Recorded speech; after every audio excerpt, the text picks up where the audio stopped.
outside.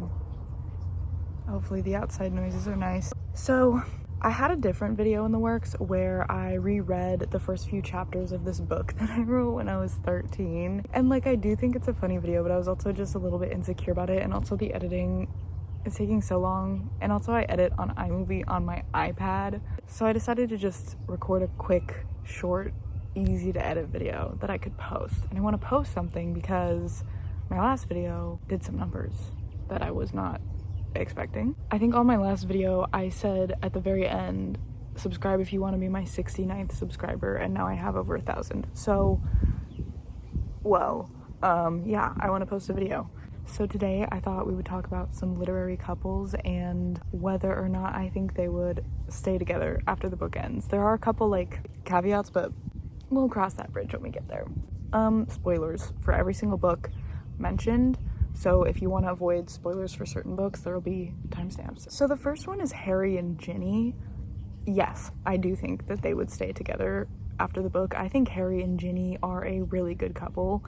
And just a reminder, we are talking about the book here, not the movies. Don't tie your crush's shoe. But book Harry and Ginny are really well matched. They have common interests like Quidditch, but also they're obviously like similar in traits, like Gryffindor traits, because they're both Gryffindors, but they're also just, their demeanor as people are very calm and cool, and they're very logical people. I mean, like, yeah, Harry does sometimes let emotions get in the way of things, but it's like never that, as far as we're shown, that never really happens when it comes to his relationship. Like that decision that's made at the end of, I think, Half-Blood Prince, where Harry has to go Horcrux hunting and he breaks up with Ginny because he's like, this just isn't fair to either one of us. Like, I can't have a girlfriend and go do this. She can't have her boyfriend be going to do this. And more likely than not, Harry thinks he's probably like going on a suicide mission. So they just like, that was a very logical thing for Harry to do.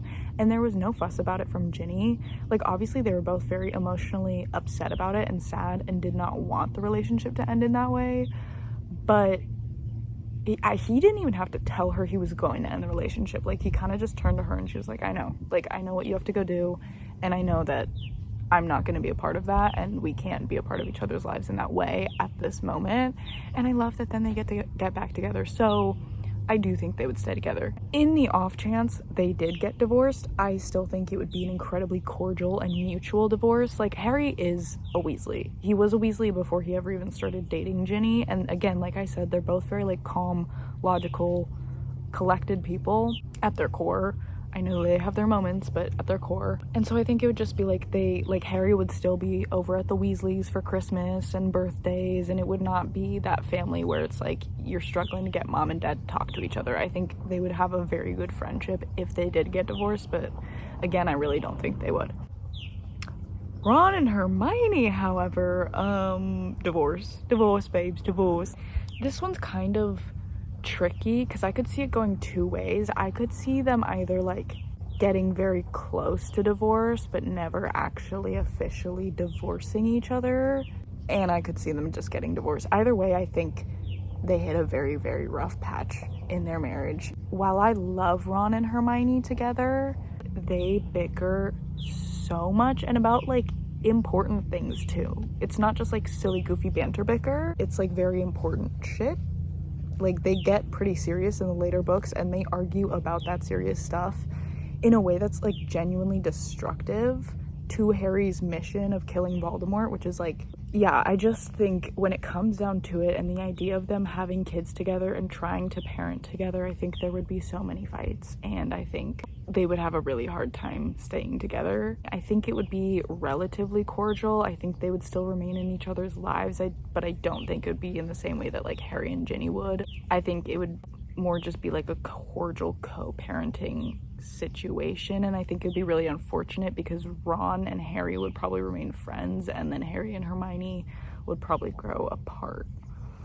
Moving on, we have Magnolia Parks and BJ Ballantyne from the Magnolia Parks universe series. In full disclosure, I've only read the first two Magnolia Parks books. I think there's 3 in total, like of her books. So I only have the context of the first 2. I don't have the last one. And then also I'm not going to be ranking Daisy and Christian because I've only read the first Daisy Hates book. So that just feels like extra unfair. But anyways, for Magnolia and BJ, I think it's like pretty clear even from the first book how they would end up. They're gonna get married. I mean, I know they do. Again, spoilers, I know they do get married, but like just me pretending the third book doesn't exist and just going from the second, they would definitely get married. They would probably get divorced and then remarried and then divorced and then remarried and then divorced, and it would be like a fucking crazy ass cycle for years. It would be so toxic. Their children would probably really resent them, and then I feel like in the end, here's the thing, I feel like eventually around like 50 or 60 they would get divorced and like stay divorced for a good time. But of course it's Magnolia and BJ, so they'd still exist in that space where they're not together, but they won't fully separate from each other, and they also won't fully commit to anyone else. So like they're divorced, but like they're also still Magnolia and BJ. And then I feel like eventually they'd be in their 80s and they'd kind of just be like, what the fuck are we doing? Like, we both want to die with each other. This has been our life. Like, our life has been each other. It never was not, so let's just get back together and die together. And I feel like that's how it would end, is they would be married when they die, as long as one of them doesn't like die a crazy sudden death, which to be honest with this series, one of them probably does. Then we have Katniss and Peeta from, oh, also I should have probably said this at the start, a lot of these couples might have epilogues where it literally tells us how they end up. I don't care. Like, I'm not taking that into account. This is what I think truly happens. Again, there's more caveats that we'll get into.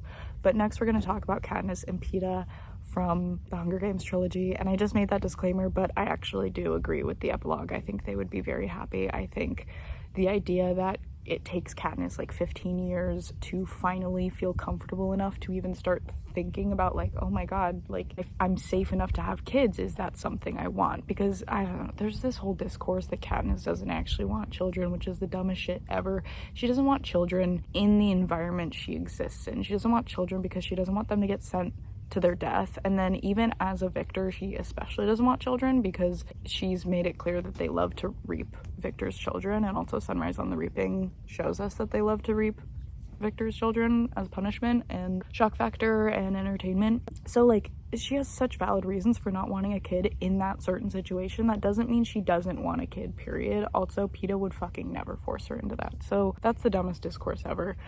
But yeah, I think they would be so happy. I think it makes sense that Katniss would take a while. They're trying to work through PTSD, and like, I don't think there is better help in Panem. I don't think there's much of a therapy system, healthcare system at all.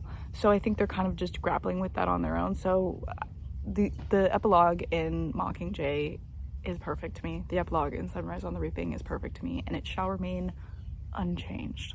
Okay, next we have Macy and Elliot from Love in Other Words. I didn't really like this book. I had a couple issues with it, including like the representation of addiction and the way it was talked about, and also the representation of sexual assault and the way that was talked about.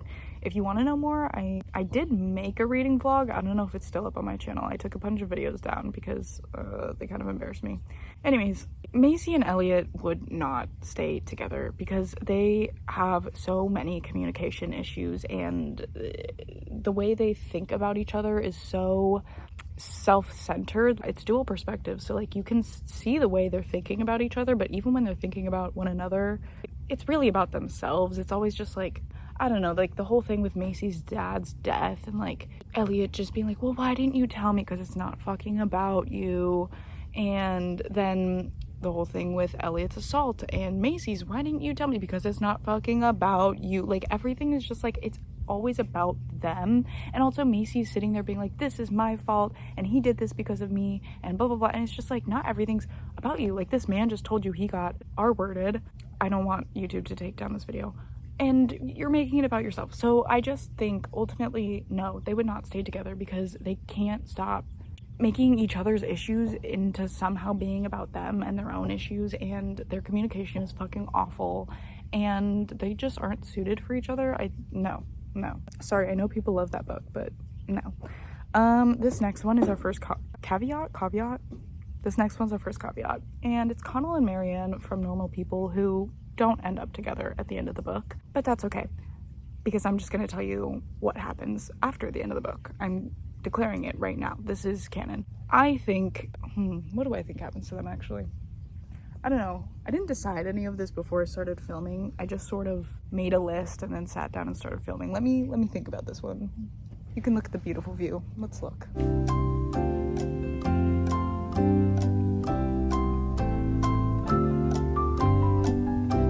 Okay, I've decided. So I feel like humans, when it comes to romance, and men specifically, but we're gonna generalize it to both of them because I think it applies to both of them in this case, it's such self-fulfilling prophecies. Like, I feel like you always hear about the one that got away and how like men will fall in love at 16 and then just never forget about that person, and they'll be like 83 and be like, yeah, my wife's great, but Joanne from high school, man, you know, she really floated my boat. And that's like, it's not real. It's not real love. It's people putting another person onto a pedestal and then telling themselves, I will never love like this again. I will never meet someone like this again. This is my soulmate.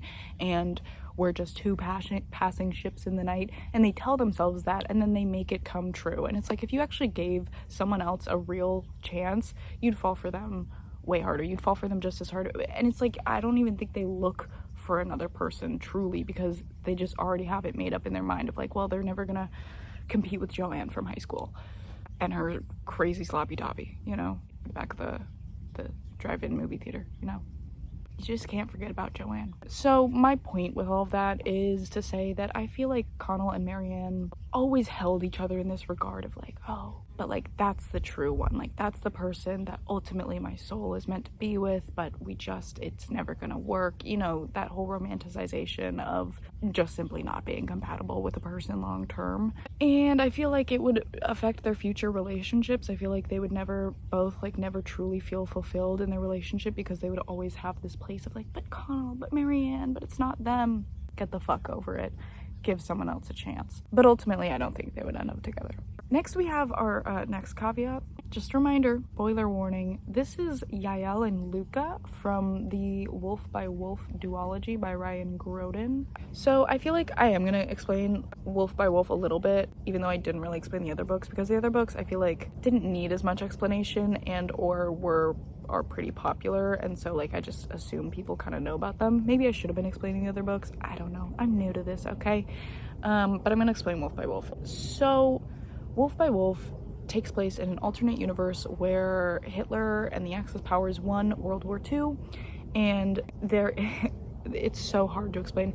There's this girl who escaped a concentration camp, but she had experiments done on her that gave her the ability to shapeshift into other people of the same gender, and she uses that ability to enter into a motorcycle race that goes from Germany to Japan in order to get close to Hitler, in order to assassinate him.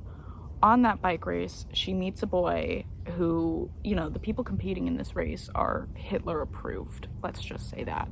And she meets this boy and they strike up a romance. It sounds kind of bad when I explain it like that, but it's not that bad when you actually read it. Like, I'm really not into like a Jewish person Nazi romance, but he's really not a Nazi. He's just like a teenage boy who, because he's good at motorcycle racing, has been put up as a poster boy of Nazi Germany, but he's never actually been a Nazi. I still don't think it's really okay. Okay, let's just get into this. Something that's relevant here is Luka died in the second book, so it really doesn't matter anyways, but let's pretend Luka was still alive. I don't think Yael and Luka would have ended up together, which pains me because I do love them together. That also kind of pains me to say, because again, Nazi Germany poster boy, Jewish girl, doesn't really jive well in my mind, okay? But when you read the books, I digress. All right. Let's say he survived. I don't think they'd end up together, because while I do think there is like a layer of, okay, heard in that whole, like, he wasn't a Nazi, he was a teenage boy who was raised in Nazi Germany, who really didn't know anything about the Nazis and what they were doing, and like just sort of bought into the propaganda that everyone bought into. And then when he learned that that propaganda was wrong, he made steps to change, you know, his programming in his brain. There's a small level to that where it's like, yeah, okay, we can move past that right now when we're in a life and death situation trying to assassinate Hitler, and then in the second book trying to get back home to Germany so we can finish Hitler off, because we accidentally didn't finish Hitler off. Again, spoilers, right?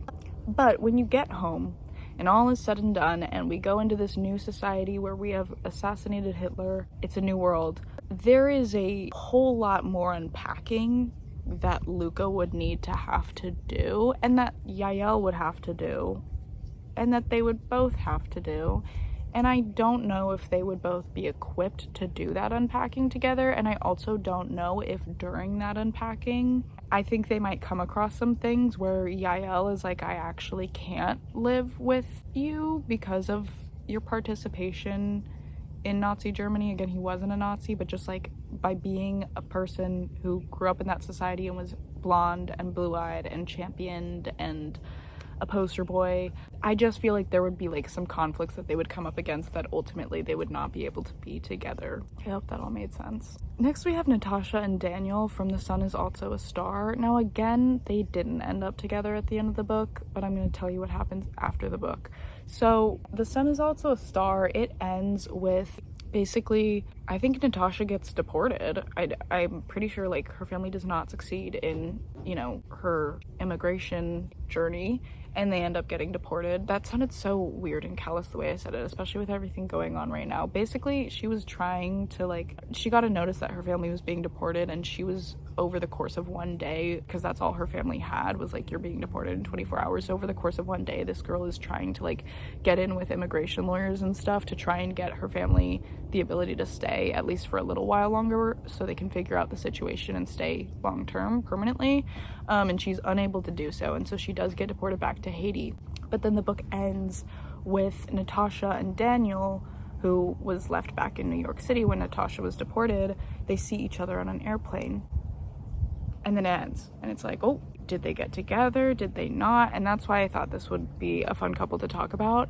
I think they did, and then they didn't work out. I think they tried it again and found that they ultimately were very different people, and that they had also grown a lot since that one day that they spent together in New York. And I also think that, as romantic as that story is and fun, cute, like, the reality is you can't know someone in just one day. I think you can get very overwhelmed with feeling like you are in love with someone in just one day, but I take Natasha's side on this, where I'm like, I don't think that's actually possible. And so I think ultimately they would get together and find like, oh, that one day was great and magnificent, but maybe it should have been kept at that one day. And that kind of goes back to what I was saying with Connell and Marianne, where it's like, sometimes you just have this very, very short-lived romantic interaction or relationship with someone, and it's perfect, and then you get separated, not because the two of you wanted to separate, or, you know, maybe you get ghosted or whatever happens, but then that night or that week or that weekend, whatever, just lives in your head forever. And it happens too, where it's like, you didn't even have a romantic relationship with this person, but because of what you made up in your head about them, they're perfect to you. And it's kind of that scenario where it's like, you have this perfect moment because it's so short, but the reality is, if you extended it a couple more days, a couple more weeks, a couple more months, years, whatever, it wouldn't remain perfect, because human beings are human beings and nothing is perfect forever. So that's what I think about Natasha and Daniel. Last one I have is Lara Jean Covey and Peter Kavinsky from To All the Boys I've Loved Before. Full disclosure, I do not really remember the third book, not only because I have a bad memory, but also because Jenny Han cannot write a third book to save her goddamn life. Love her, not trying to be a hater, but I've read both the Summer I Turned Pretty series and To All the Boys I've Loved Before. Those third books are some doozies, let me tell ya. And I feel so vindicated. I feel so fucking vindicated seeing the third season come out, and everyone is so pissed off at Jeremiah. Thank you. If you want to see my rant on Jeremiah, either go watch the last video, or I made a video that may or may not still be up that was like the worst books that I had read in a certain year, and that one also had me writing about Jeremiah. I feel vindicated, that's all I'll say. So Lara Jean and Peter Kavinsky, no, they would absolutely not end up together. They are your quintessential high school couple where everything feels so big and real and final in the moment, and then you grow up a little and you spend some time apart, and it's like, wow, I actually don't know who the fuck I am as a person, and I actually don't know if you align with who the fuck I am as a person. I don't know. And I think they would get to that place very quickly. I think they got to that place multiple times in high school where it's just like, we like aren't fundamentally compatible people, but that was kind of the charm of the story. It's, you know, the popular jock and quiet, bookish girl, like that's the charm of the story. So it works in the trilogy, but if we're thinking about a long-term marriage relationship, fuck no, that's not gonna work out. I feel like it would devolve into very traditional gender roles. I feel like he would be laying on the couch watching football with his buddies, making a mess, and she would be taking care of the children and cooking them food and cleaning up after, and there would be no time for her. I just feel like it would not be a good relationship, but I don't even think they would get to the stage of marriage. I think they would just fucking break up. Honestly, I don't remember if they ended up together in the end. I assume they did because it's like a romance trilogy, but yeah, I don't know. Hopefully this video is easier to edit than my last one. Thank you for the views on the last one. Sorry about the audio quality. I'm really trying. I am trying my best. Thank you for the subscribers. Hopefully this one was enjoyable. I don't know.